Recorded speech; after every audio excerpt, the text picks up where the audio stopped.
Selamat pagi, tetap semangat ya teman-teman dan emak. Hai guys, ketemu lagi dengan Edla Lesot Silvara Nasatya Thomas Soyang.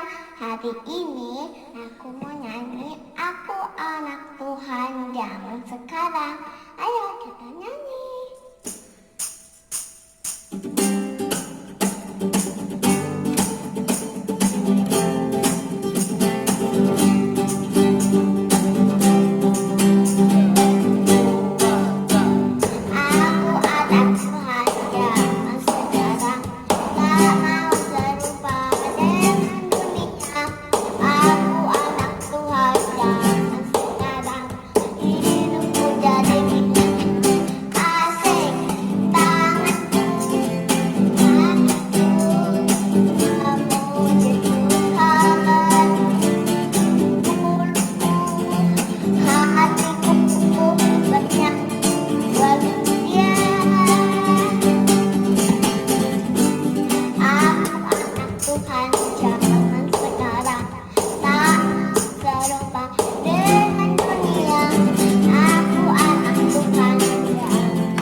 Bapak Ibu Saudara yang dikasih Tuhan, bagaimana kabar hari ini? Saya percaya kabar kita luar biasa, sebab Tuhan Yesus kita luar biasa. Amin.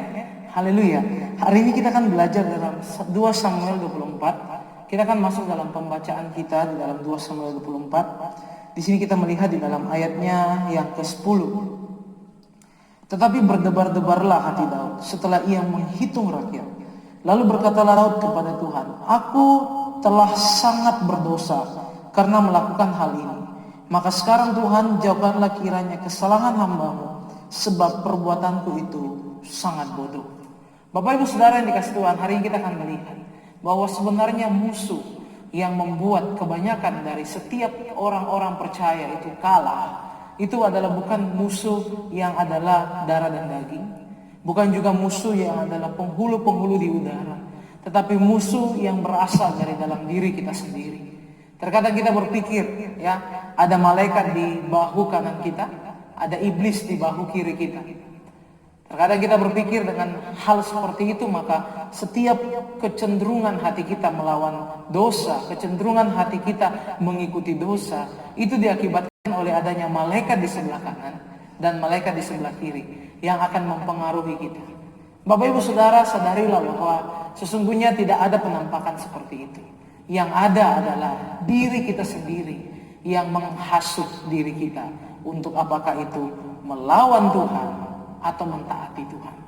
Bapak Ibu Saudara yang dikasih Tuhan, di sini kita melihat pendaftaran dan hukuman adalah bukti nyata bahwa musuh dalam diri Daud, yaitu kesombongannya, membuat dia jatuh. Kesombongannya membuat dia melakukan dosa yang begitu besar. Kalau kita melihat dosa persinahan, itu hanya membuat beberapa orang menjadi korban. Yang pertama itu anak dari perselingkuhan Daud dengan Batseba yang mati. Yang kedua itu Amnon yang mati. Yang ketiga itu Tamar yang akhirnya mengalami sebuah masa yang sangat berat dalam kehidupan masa mudanya. Yang keempat itu Absalom yang memberontak dan juga mati. Ya, hanya beberapa orang, apakah itu juga Ahitofel. Tetapi di sini kita melihat di dalam ayatnya yang ke-15, akibat dosa kesombongan, maka itu sangat mengerikan akibatnya. Di sini di dalam ayat 15 dikatakan, "Jadi Tuhan mendatangkan penyakit sampar kepada orang Israel dari pagi hari," perhatikan ini, "sampai waktu yang ditetapkan." Jadi Tuhan mengatakan ada hukuman, yaitu 3 tahun kelaparan. Ada 3 bulan berada di dalam kepungan atau pelarian terhadap musuh. Ada 3 hari penyakit sampar. Tetapi Daud tidak memilih dari ketiga itu. Dia hanya berkata, lebih baik aku jatuh ke tangan Tuhan. Dan apa yang terjadi? Tuhan mendatangkan penyakit sampar baru belum 3 hari. Saya tidak tahu apakah itu 1 hari atau 2 hari atau setengah hari. Tapi intinya dari pagi sampai waktu yang ditetapkan, telah mati 70.000 orang. Ketika saya mendengar virus COVID-19, maka saya melihat yang mati itu sekitar 100.000 orang sampai hari ini. Jadi Bapak Ibu Saudara yang dikasihi Tuhan, ini adalah hal yang mengerikan ketika kita baca dalam kisah Alkitab. Kalau virus COVID-19 100.000 orang, itu pun dalam waktu berbulan-bulan ya. Ini kita tidak bisa deteksi apakah 1 atau 2 hari, 3 hari. Tetapi intinya dari pagi sampai waktu yang ditetapkan mati 70.000 orang. Begitu banyak jatuh korban. Dan inilah yang membuat karena kesalahan satu orang. Saya ulang sekali lagi, karena kesombongan satu orang, kesalahan satu orang, maka banyak orang menerima akibatnya. Oleh sebab itu hari ini kita akan belajar bersama-sama mengalahkan musuh dalam diri sendiri. Mengalahkan musuh dalam diri kita sendiri. Percayalah, sadarilah, musuh terbesar itu bukan iblis. Musuh terbesar itu bukan manusia. Musuh terbesar dalam setiap orang adalah dirinya sendiri. Keegoisannya, ya, kesombongannya. Saya selalu berkata bahwa hanya diperlukan waktu 10 hari untuk Tuhan mengeluarkan bangsa Israel dari Mesir. Tetapi diperlukan sampai 80 tahun. 40 tahun pertama gagal. Akhirnya 40 tahun ditambah lagi 80 tahun untuk mengeluarkan Mesir dari dalam diri Israel. Itu artinya ada sebuah sikap, ada sebuah perilaku, ada sebuah karakter, ada sebuah temperamen ya, yang terbentuk dengan situasi dan kondisi. Akhirnya membuat ada musuh terbesar dalam diri orang Israel itu sendiri yang membuat mereka gagal masuk tanah Kanaan. Apa itu? Keras kepala. Apa itu? Kesombongan. Apa itu? Tegar tengkuk. Oleh sebab itu hari ini kita akan belajar menjelang hari matinya Daud. Menjelang hari di mana ia akan mengakhiri garis pertandingannya. Kalau kita baca dalam pasalnya yang ke-23, di situ dikatakan, Lembaga Alkitab Indonesia berkata ada perkataan Daud yang terakhir, ya. Dan kalau ada pasal 23 perkataan Daud yang terakhir, di sini kita melihat ada perbuatan Daud yang terakhir. Bukan menang, melainkan kalah, ya.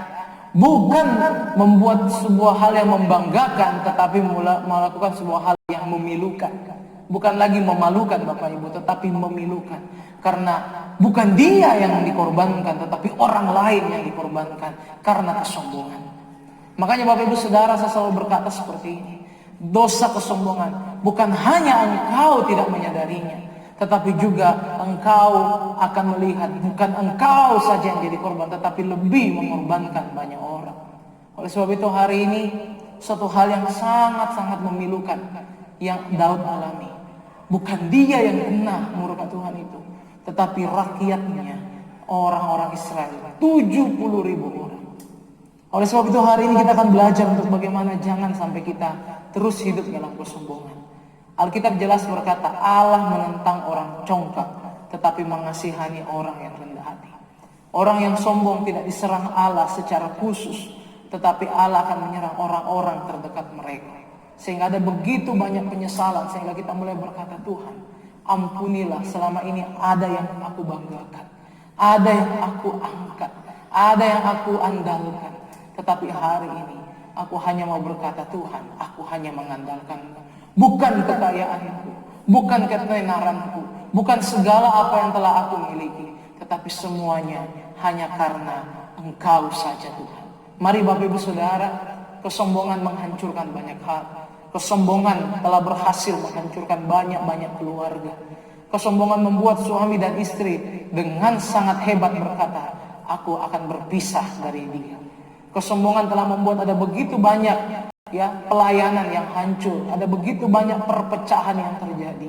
Jadi mari Bapak Ibu Saudara, jangan sampai kita terus berada dalam kesombongan kita. Daud, kenapa sampai Tuhan tidak terus menghukum bangsa Israel? Saya sempat berpikir kalau ini hanya 1 hari, berarti kalau dikali 3, 70.000 kali 3, begitu banyak korban yang jatuh Bapak Ibu. Saya tidak bisa melihat bagaimana ini adalah sebuah hal yang begitu buruk akibat kesombongan Daud. Bisa saja dari 800.000 orang Yehuda Dan 800.000 orang Israel di ayat yang ke-9. 500.000 orang Yehuda itu semua binasa akibat kesombongan satu orang ini. Tetapi di sini kita melihat di dalam ayat yang ke-14 dan berkata, aku tidak memilih salah satu dari 3 hukuman itu. Aku hanya memilih untuk aku jatuh ke tangan kasih Allah.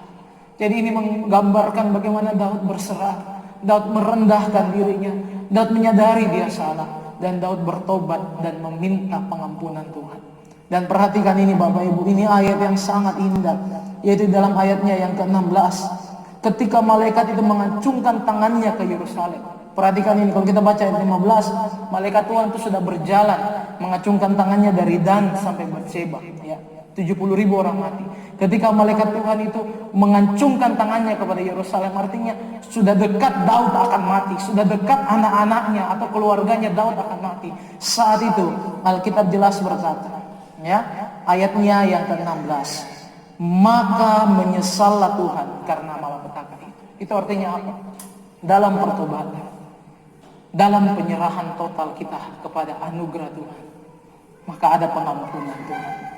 Ada sebuah karya Allah di mana ia berhenti melakukan penghukuman itu dan ia melakukan sebuah pemulihan. Saya ulang sekali lagi, penghukuman berubah jadi pemulihan, ya. Murka berubah menjadi sebuah rasa kasihan, belas kasihan. Jadi inilah yang menjadi sebuah perenungan bagi kita. Alkitab berkata ayat 16, berfirmanlah Tuhan kepada malaikat yang mendatangkan kemusnahan kepada bangsa itu, cukup, turunkanlah sekarang tanganmu itu. Pada waktu itu malaikat Tuhan itu ada dekat tempat pengirikan Araunah orang Yebus. Kita tahu di tempat di mana malaikat Tuhan berhenti memusnahkan bangsa Israel.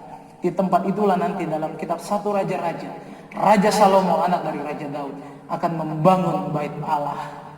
Haleluya. Mari Bapak Ibu Saudara, hidup ini mari rendahkan hati kita.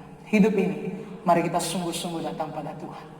Dan percayalah, virus COVID-19 ini juga akan berhenti ketika kita yang adalah bait Allah secara rohani itu bertobat, bersungguh-sungguh datang, berdoa, mempersembahkan korban. Kalau kita baca ya, Daud itu mempersembahkan korban bukan secara gratis, bukan juga berdasarkan dari sumbangan Araunah, tidak.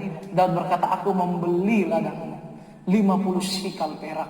Ini artinya sebuah hal yang adalah pengorbanan yang terbaik, ya, ada bayar harga.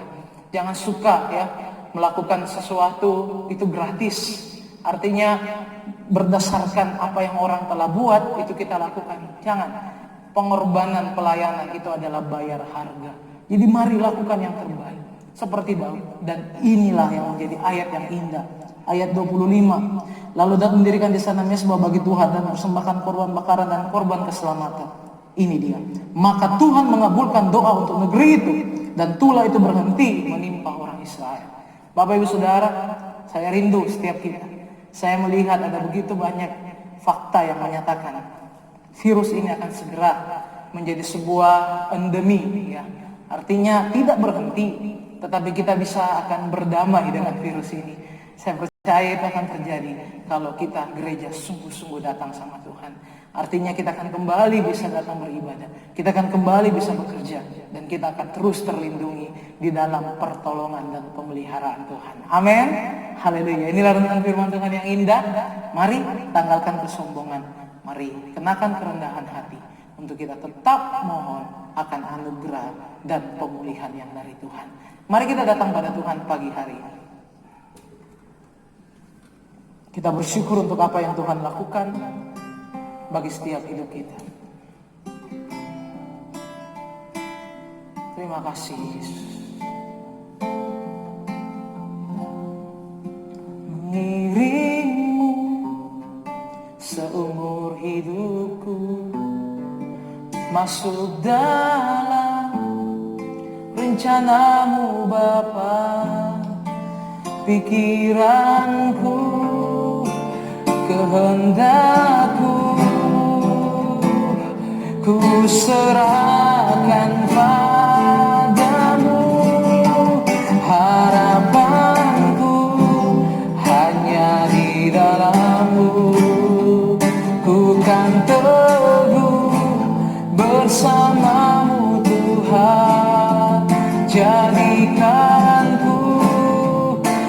rencanamu untuk memuliakanmu.